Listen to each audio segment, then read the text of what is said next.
Morning, everyone. I'm Dan Johnson. I'm from the Stamford office of Cummings and Lockwood, and I'm going to talk about planning with cryptocurrency. Last year, I was meeting with an advisor, and he said, the thing that makes me nervous about the economy, there are always things that we're pricing into investing, right? It's like we're pricing in the uncertainty about Ukraine, we're pricing in inflation, pricing in the fluctuations in the price of oil. But the likelihood is, in terms of a major economic event, it may not be one of those things that gets us. The things that get us, surprise us and really hurt the economy tend to be surprises.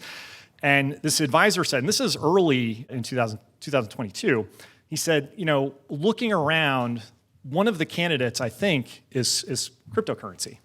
Because here's something, it's kind of spreading out into the economy. And when I chose this picture, this is more than 2 weeks ago, I chose this picture for this presentation.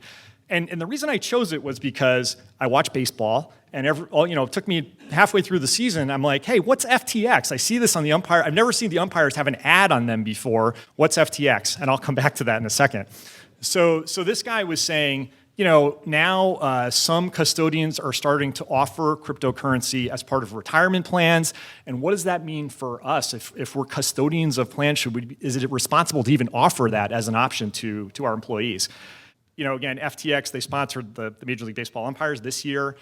They are still the sponsor of the basketball arena in Miami. They have a 20-year contract.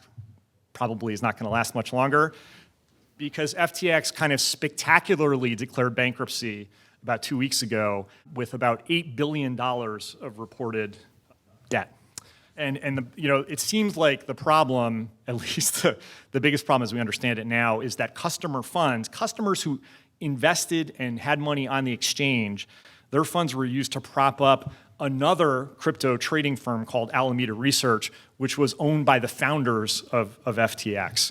The current chair of FTX is a guy named John J. Ray III. And if you've ever heard that name before, it would be because he's a turnaround expert who was brought in the aftermath of Enron to clean up the Enron mess in the wake of the 2001 accounting scandal. Here's what he said in the bankruptcy filing for FTX. From compromised systems integrity and faulty regulatory oversight abroad to the concentration of control in the hands of a very small group of inexperienced, unsophisticated, and potentially compromised individuals, this situation is unprecedented. And this is the guy who's involved in Enron. And then Janet Yellen was interviewed about FTX, the bankruptcy of FTX the other day. She said this is probably the Lehman moment for the cryptocurrency market. Unrelated, a couple of weeks ago, she said about the FTX bankruptcy, the notion that you could use the deposits of customers of an exchange and lend them to a separate enterprise that you control to do leveraged, risky investments, that wouldn't be something that's allowed. For those of us who don't follow cryptocurrency on a daily basis, there's a lot to be scared about here. You can lose it. You can put it on a reputable exchange, and you can lose it that way. But on the other hand, as responsible advisors, we're running into this. Clients occasionally are starting to show up on our doorstep, and they want to hear about cryptocurrency as a potential investment, as a potential planning tool, and so we have to be ready for those kinds of conversations. This is an arena that has its own vocabulary, and if you want to do what my father did, you can buy a book called Cryptocurrency for Dummies, and see if you can learn about cryptocurrency that way. This is a website that you can use as maybe a more responsible alternative for professional advisors. I wanted to iron out a few of the basic terms that we should all have on our radar. The first is the wallet. That's where cryptocurrency is stored.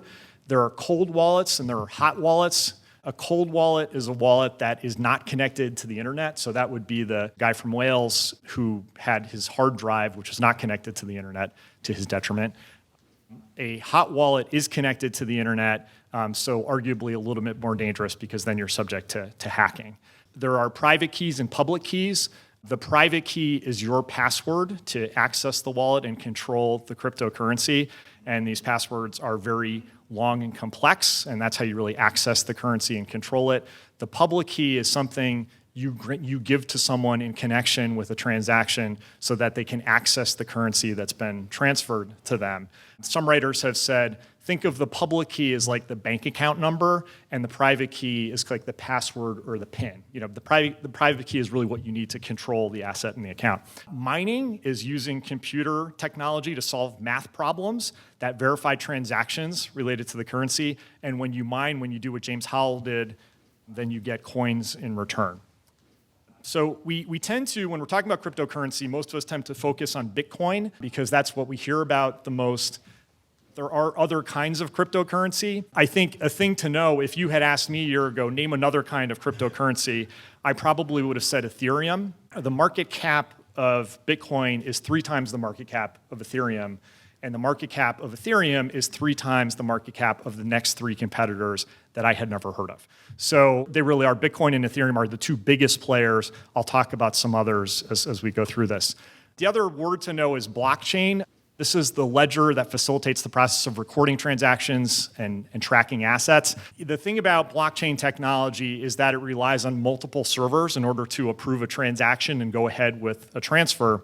So I think of it as Brendan Snowden says, hey, Dan, let's go out to lunch. Let's go to Capitol Grill. And I don't respond. And then somebody else, Meg DeLuca, sends a message and she says, no, let's go to Blackstone's. And then Rachel Sherman says, no, let's go to Zaza. And everybody responds and we say, yeah, this is a great idea. Let's go to Zaza's. That's blockchain. You have independent confirmations of the transaction. Now the transaction moves ahead. I would say if you want to be skeptical of cryptocurrency, that is a highly legitimate position. But I would say most people believe that there's something to blockchain technology. You know, if you want to say cryptocurrency may not be the answer, but is there something that's going to come out of this industry? Blockchain technology could be the thing that comes out and becomes a major part of the economy. It's already being used in connection with cybersecurity. It's already being used in connection with some insurance transactions. And it has a lot of promise as a way to store medical information because it is very difficult to penetrate blockchain technology. And so it is HIPAA compliant, so very, very safe that way. I don't intend to, and I don't think you want me to, go into a history of Bitcoin, but just a little bit of background.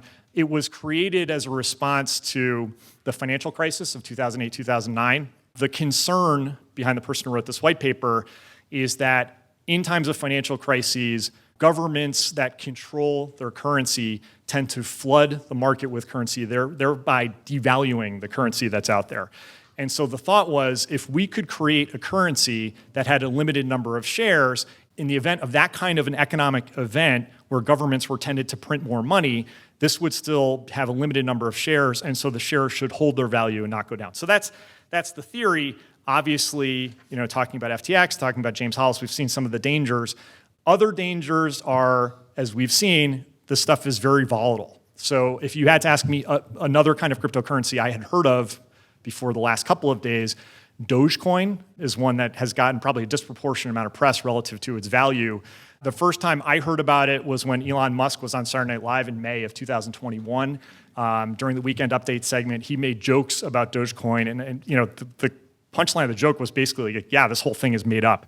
Dogecoin went down in value in the wake of that bit by 90%.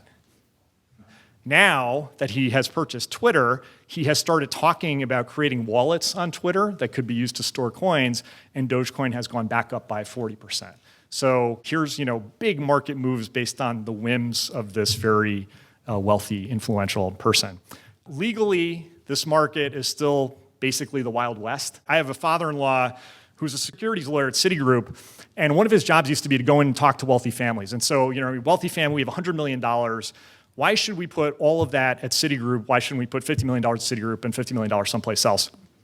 And he would come in and say, the one thing you don't have to worry about a bank like this is the security of your funds because of the amount of regulation that surrounds us. He said, you know, we have the SEC coming in and the New York Stock Exchange and the other exchanges are auditing us on a regular basis. And in my opinion, as someone who is working on those audits, it would be practically impossible to make any meaningful amount of money disappear. In the crypto world right now, there's very little to nothing like that. So if you go in, it really is very risky. Now, especially in the wake of FTX, there's a lot of criticism of this and a lot of scrutiny of this. The SEC chair, Gary Gensler, has clearly signaled his intent to start to regulate this industry. Another thing about cryptocurrency that we kind of hear about is the environmental impact of mining. It takes an incredible amount of electrical power to perform mining now. I mean, the days where James Hollis could do this on his personal computer at home are long, long gone. And so what ends up happening is companies that are going to do mining will migrate to areas where energy is cheaper. So a lot of times it tends to be rural areas. And the conventional wisdom is that that has led to, in some cases, plants, fossil fuel power plants that would ordinarily close for lack of use are being artificially propped up by some of these mining operations. So that's a small example of the concern related to the amount of power that goes into mining. In the estate planning universe, I think where most of us are most likely to run into cryptocurrency is as a proposed investment. When we think about investments in general as advisors, I think the one thing we're always going to say is, where's the liability here? Especially for an asset that we're running into for the first time. And if we do have concerns about liability, what are we going to do to address them? And it's very clear in the trust and estates world, the tool that you have to defend yourself as a trustee or your client who's acting as a trustee or a fiduciary is the Prudent Investor Act. The Prudent Investor Act is a process-oriented and not a results-oriented analysis. So we don't care if we invested in Bitcoin and it happened to be a period of time where it went up dramatically. Just because the result was good, that doesn't mean that the trustee acted prudently. The issue is whether the process was prudent. Was this a prudent investment at the time based on all the facts available to the trustee? And what this has meant, setting aside cryptocurrency for a moment and focusing on traditional markets, it has meant that most portfolios are considered prudent if they're diversified across sectors and then within each sector. So you can't say, well, okay, I have to touch energy, so I'm just going to buy ExxonMobil and now I'm all set. The problem would be, okay, you've covered the energy sector, but what if something happens with ExxonMobil? So maybe in energy you say, I'm going to do Exxon, I'm going to do Chevron, I'm going to do Shell, and I'm going to diversify within that sector. The Prudent Investor Act has been adopted by the vast majority of jurisdictions, including the three that are nearest and dearest to our heart. The Connecticut rule highlights an important consideration, which is when you're looking at cryptocurrency or other investments, you're not just looking at that investment, you're looking at that investment as part of a larger portfolio. And so if you're investing within a trust, you're looking at the entire trust, but you're not limited to just looking at that trust. You can look at the other family assets. So if there are individual assets, if there are other trusts for the same family members, you can consider those too when putting together your portfolio. And I had an interesting conversation with one of my partners yesterday afternoon because she said, I'm a trustee of a trust, and coincidentally, I have a family that's coming to me and saying, we invest in cryptocurrency, we want our trust to invest in cryptocurrency too. And she was actually able to use this prudent investor argument as a sword against them to say, if you already have exposure to cryptocurrency outside of the trust, there's no compelling reason for me to take on more of that risky exposure inside of the trust for your benefit. This is the Florida rule, and the thing I like that this rule highlights is no investment is automatically off the table. So I think in a post-FTX world, if most of us were approached about investing in cryptocurrency right now and using one of these exchanges, we would be very, very cautious, but we should approach that investment just like any other investment and not automatically rule it out just because of the asset class. So what do you need to consider if you're going to invest in cryptocurrency? I think you're going to take a real hard look at the process and the product. If you're saying, okay, what is this? You're advising me to invest in Ethereum. Why should I do Ethereum instead of Bitcoin or Dogecoin or the other options?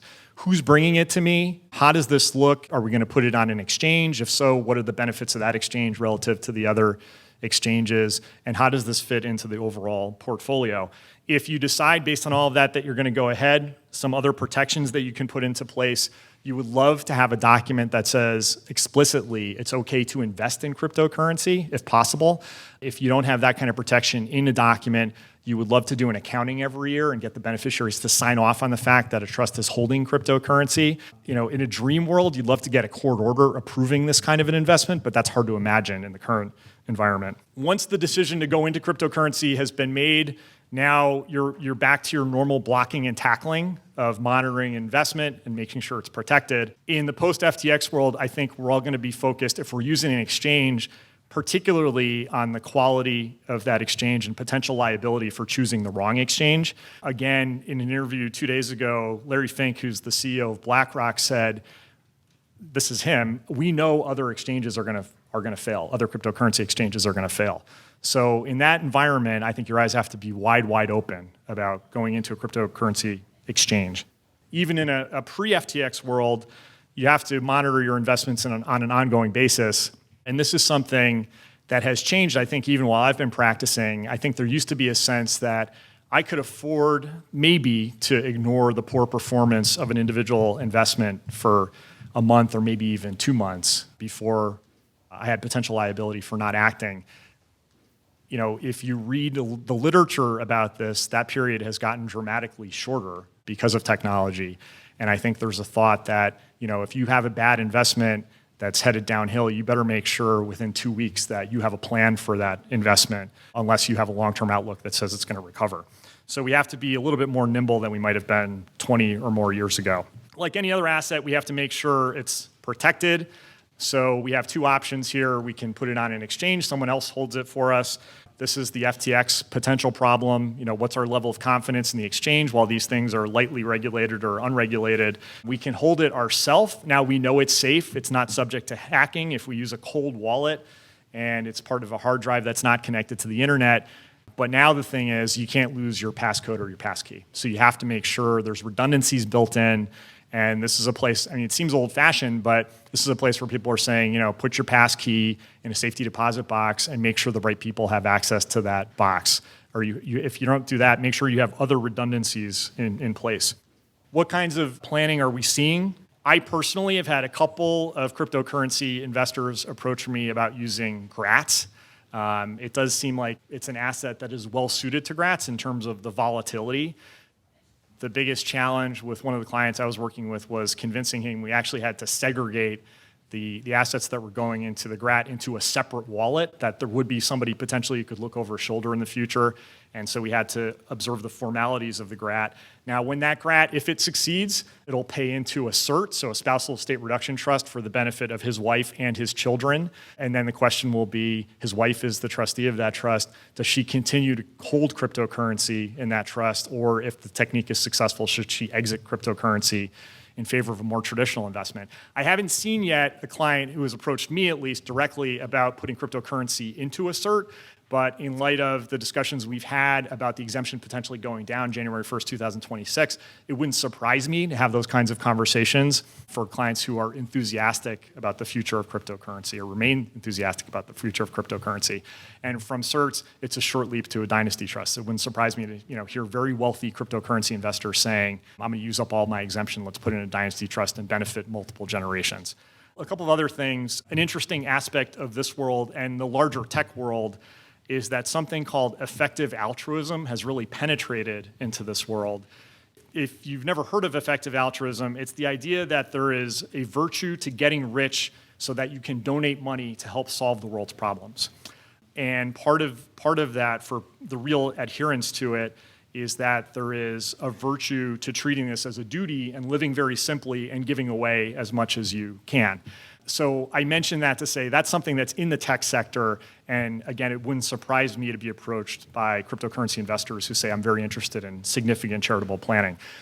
The last thing I wanted to say about something we're seeing in planning is historically, when we've been working with someone who has an art collection, they'll say, here's the person who's the right executor for my estate.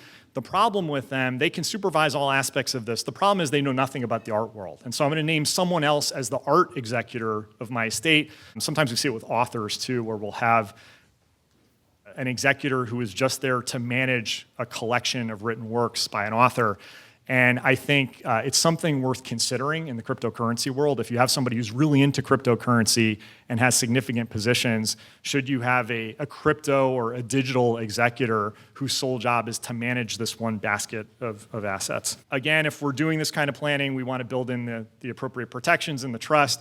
And the best protection would be, in my opinion, having something that directly says in the trust document it's okay to hold this particular investment. You can try to waive the prudent investor rule. I think the conventional wisdom is that that's very hard to do effectively. And again, I think the best thing of all is if the beneficiaries are on board with this kind of an investment, getting releases from them on a regular basis. A potential drafting concern is how all of this is treated in documents. The conventional wisdom is that cryptocurrency is not a financial asset because it lacks physical substance. So it's an intangible asset, just like a share of stock. And so it should be treated that way in a will. The concern related to cryptocurrency is what about the passwords and the passcodes and the other things that enable you to get access to the underlying cryptocurrency? Are those intangible assets too, or are they tangible personal property?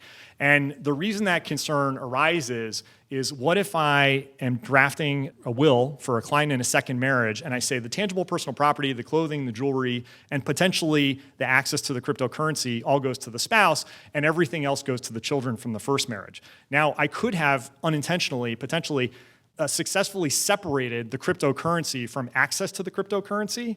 And so for people who have that concern, and I would say, based on my reading, this is an unresolved issue, whether or not passwords and passcodes are tangible personal property or not tangible personal property. I can tell you from looking at our documents, the institutional decision is that because this is unresolved, we are not explicitly saying that things like passwords and passcodes related to cryptocurrency are not tangible personal property in our documents.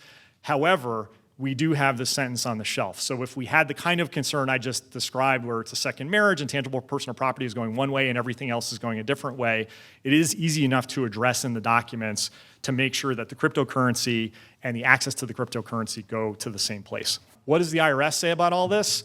Basically, what they have said is we're going to treat cryptocurrency like property. Basically, it's like any other asset. When you mine it, that's taxable income to you. The value of the cryptocurrency at the time you receive it is your basis for income tax purposes. If you hold it and sell it and it has appreciated in value, you're going to pay capital gains on the appreciation.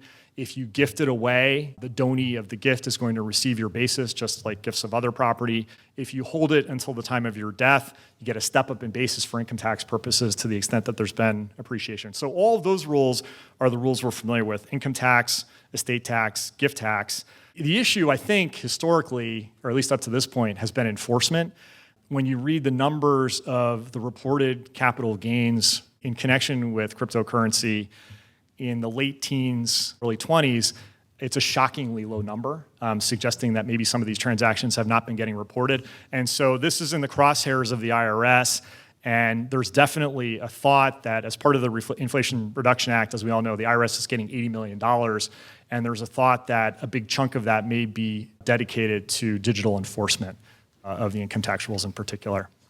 And then, as I said, I would say the person who's getting the most attention, if you had outside of the founder of FTX, would be the chairman of the SEC, Gary Gensler. He has spent most of 2022 opining that cryptocurrencies are securities. In order for something to be a security, it has to be an investment contract, and this slide lays out the factors that go into that determination. So it seems like it is an investment contract, at least in most cases. It seems like it is a security.